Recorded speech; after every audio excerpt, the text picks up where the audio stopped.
নমস্কার বন্ধুরা, আজকে আপনাদের মোটিভেশনাল চ্যানেলে স্বাগত জানাচ্ছি। আমাদের বেঁচে থাকার অর্থ কী? জীবনে বেঁচে থাকার সার্থকতা কোথায়? এটা নিয়ে আলোচনা করব। ছোটবেলাটা বেঁচে থাকতাম বেঁচে থাকার জন্যে। আমার কাছে জীবনে বেঁচে থাকার উদ্দেশ্য স্পষ্ট নয়, তাই নিজেই কিছু উদ্দেশ্য তৈরি করে নিয়েছি যা আমাকে বেঁচে থাকতে উৎসাহিত করে। বেঁচে আছি পরিবারের জন্যে, সমাজের জন্যে, দেশ ও দেশের মানুষের জন্যে। মনে মনে জীবনের লক্ষ্য স্থির করে নিয়েছি, আর বসে একটি তালিকাও করে নিয়েছি। তবে বেঁচে থাকা মানে অস্তিত্বের মাঝে থাকা, মৃত্যু মানে অস্তিত্বের বিলীন।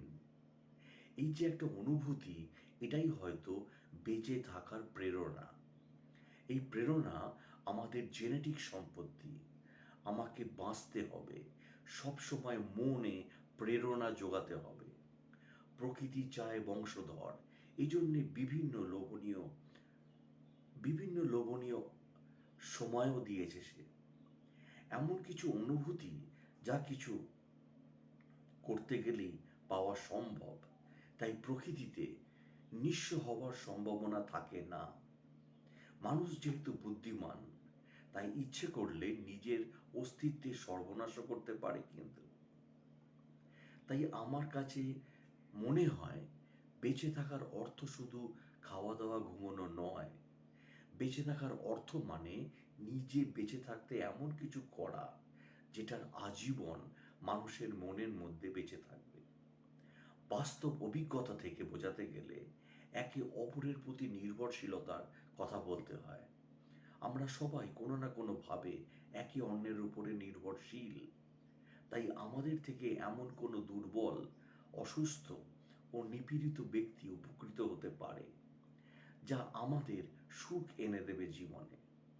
আমরা বেঁচে না থাকলে হয়তো তারা সুখী হতে পারতো না। অন্যের সেবা করার মধ্যে সুখ খুঁজতে হবে, নিজের সুখে কোনো সার্থকতা নেই। বেঁচে থাকার অর্থ এমন হবে যে অপরের সুখের মাঝে নিজের সুখ অনুভব করা যাবে। সর্বদা একে অন্যের পাশে দাঁড়াতে হবে, অপরের মাঝে নিজেকে বিলিয়ে দিতে হবে। তাহলে জীবনের বেঁচে থাকার উদ্দেশ্য আমাদের পূরণ হবে বন্ধুরা। ভালোভাবে বেঁচে থাকার প্রকৃত মানে কি তাহলে? ভালোভাবে বেঁচে থাকার প্রকৃত মানে হলো যেটার জন্যে আমি সৃষ্টি হয়েছি সেটা করা। এটাই হলো আমার বেঁচে থাকার প্রকৃত অর্থ। যেমন একটি মোবাইলকে যেই জন্যে তৈরি করা হয়েছে, মোবাইল সেই কাজটা করলেই মোবাইলের প্রকৃত উদ্দেশ্য হাসিল হয়। ঠিক তেমন একটি পশু যার জন্য পৃথিবীতে এসছে, সেই কাজটা করলেই তার বেঁচে থাকার অর্থ পূরণ হয়। ঠিক তেমনি মানুষের যে জন্য সৃষ্টি হয়েছে সেটাই হলো তার বেঁচে থাকার অর্থ। প্রশ্ন হতে পারে, মানুষ কিসের জন্য সৃষ্টি হয়েছে? আমরা যদি প্রতিটা বিষয়ের গুণাবলীর দিকে লক্ষ্য করি, দেখব প্রতিটা বিষয় তার গুণাবলী অনুযায়ী কাজ করে।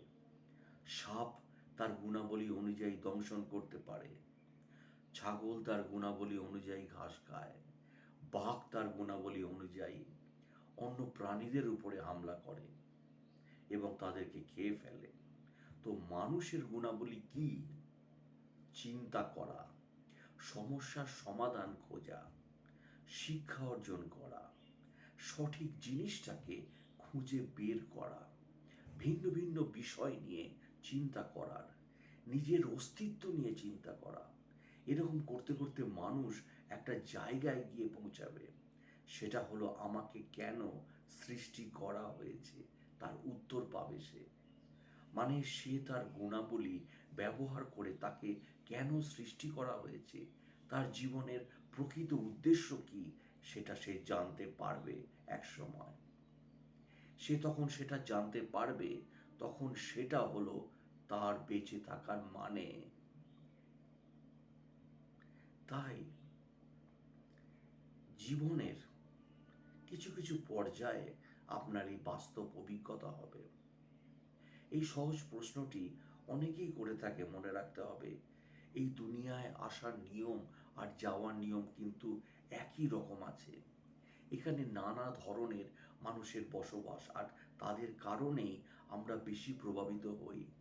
তাদেরকে আপনি অনুসরণ করতে গেলেই ভুল করবেন। আপনি নিজেই নিজেকে বোঝার চেষ্টা করুন, নিজেকে জানার চেষ্টা করুন। আপনার যে অনেক যোগ্যতা আছে তা বের করার চেষ্টা করুন। আপনি ভালো হন আর খারাপ হন, এই দুটি গুণই দেখবেন অনেক সমস্যা আছে, বা কারো সমস্যা থাকলে আপনি তার সমাধান দিতে পারেন। মনে রাখা দরকার যে ঈশ্বর আপনাকে আমাকে যোগ্যতা দিয়ে এই পৃথিবীতে পাঠিয়েছে। এই যোগ্যতা যখনই আপনি আবিষ্কার করতে পারবেন, তখনই জীবনের সার্থকতা বা অর্থ আপনি বুঝতে পারবেন। তাই আমরা একটা কথা সবসময় চিন্তা করি যে জীবনে বেঁচে থাকতে হলে কি দরকার আমাদের। আমাদের জীবনে পরিবার কিংবা বন্ধু বান্ধবের সঙ্গে নিয়মিত সময় কাটানোর চেষ্টা করি। যদি আপনার কাউকে ভালো লাগে, আপনি যদি ভালোবাসতে চান, তাহলে নিজের অবস্থান থেকে ইতিবাচক উপায়ে তাকে ভালোবাসার কথা জানান। ভালোবাসা প্রকাশের ক্ষেত্রে নিজেই মনন, মানসিক অবস্থানকে বিবেচনা করুন প্রথমেই। আজকের জন্য বেঁচে থাকার অভ্যাস করুন। গতকাল আর কখনোই ফিরে আসবে না। আর আজকের দিনটা দারুণ হলে আগামীকালটাও কিন্তু আপনার জীবনে রঙিন হবে। যদি কিছু না কিছু বোঝেন, তাহলে ব্যাখ্যা জানার চেষ্টা করুন। ধোঁয়াশাচ্ছন্ন বা ভাসা ভাসা ধারণা নিয়ে বেঁচে থাকা ভবিষ্যতে মানসিক অশান্তির কারণ হতে পারে। আপনি যদি কারো বন্ধুত্ব চান, প্রথমেই আপনার কাছ থেকে তার কাছে সেই প্রস্তাব পাঠান বা ডাক পাঠান। উষ্ণ আর রাঙানো বন্ধুত্ব কে না চায় বলুন। আপনার দোষ কিংবা ত্রুটি থাকলে অকপটে সেটি স্বীকার করুন। দেখবেন সকল সমস্যার সমাধান হয়ে গেছে। কাণ্ডজ্ঞানহীন মানুষের কাছ থেকে দূরে সরে থাকার অভ্যাস করুন। অন্যকে আপনি বদলাতে পারবেন না, কিন্তু নিজেকে নেতিবাচক চিন্তার মানুষের কাছ থেকে সরিয়ে আনতে পারবেন। প্রতিটি মুহূর্ত উদযাপন করাই জীবন। হতাশা না পাওয়া নিয়ে টানাটানি বিষাদের সৃষ্টি করে। মনে রাখবেন, এই মুহূর্তটাকে নিয়েই অনেক মুহূর্তের যোগফলই আপনার আজ, গতকাল, আগামীকাল আর পুরোটা জীবন। গড়পড়তা সব সমস্যার শুরু আমাদের মাথা থেকে। নিজের মাথাকে সব সময় ইতিবাচক ধারণা তৈরি করার কাজে ব্যবহার করুন। আপনি যেভাবে পৃথিবীটাকে দেখেন, পৃথিবী আসলে তাই।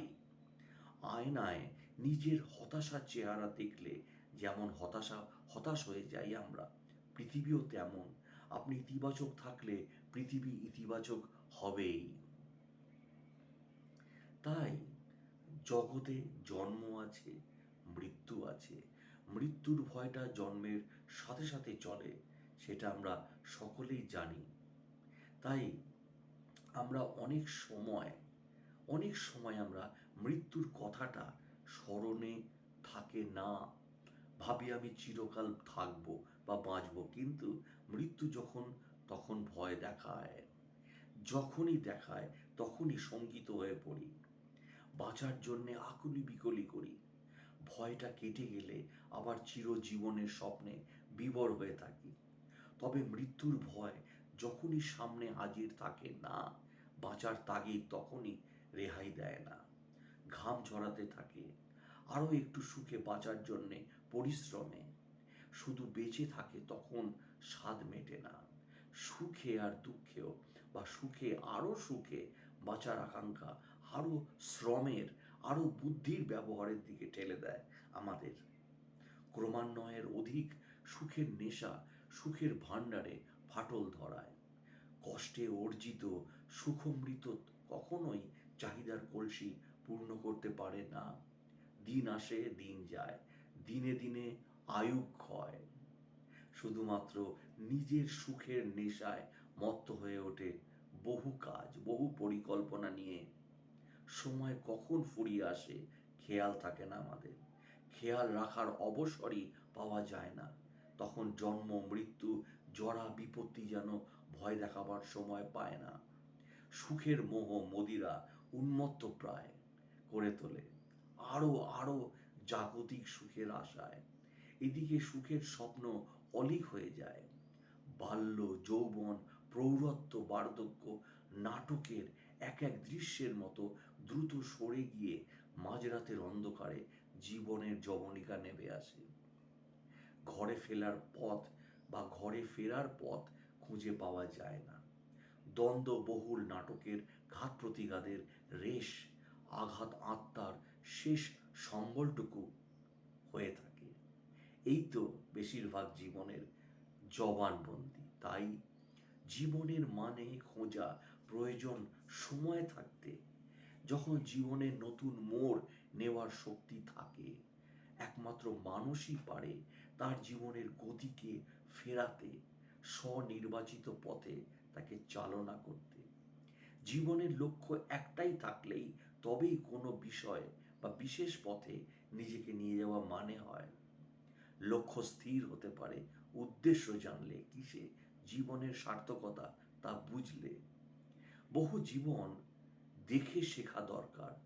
বাঁচার জন্যে বাঁচা শুধু নয়, জীবনের সার্থকতার মধ্যে বাঁচতে হবে। লড়াই হবে শুধু বাঁচার জন্যে নয়, জীবনের চরিতার্থের জন্যে। শুধুমাত্র বাইরের সামগ্রী জীবনকে সুখী করে না। সংগ্রহেই জীবনের সব শক্তি শেষ হয়ে যায়। জীবনের অর্থ খুঁজে পাওয়া যায় অন্য জীবনের দিকে চেয়ে থাকলে। জীবনে জীবন যোগ না হলে ব্যর্থ হয় গানের পসরা। অন্যের সুখে সুখ, অন্যের দুঃখে দুঃখ জীবনকে বৃহৎ ও মহৎ করে তোলে। চরিত্রগতভাবে বড় হয়ে ওঠাই জীবনের সার্থকতা। আত্ম উন্নতির সাথে সাথে অন্যের দুঃখ নিবারণের চেষ্টা ছাড়াও জীবনের কোনো অর্থ থাকে না। তাই শুধু নিজের জন্যে নয়, শুধু অলীক সুখের অন্বেষণে নয়, অপরের জন্যে বাঁচাই যথার্থ জীবন। ভালো থাকবেন, সুস্থ থাকবেন। আর ভিডিওটি ভালো লাগলে প্লিজ আমার চ্যানেলটিকে সাবস্ক্রাইব এবং শেয়ার করে দেবেন।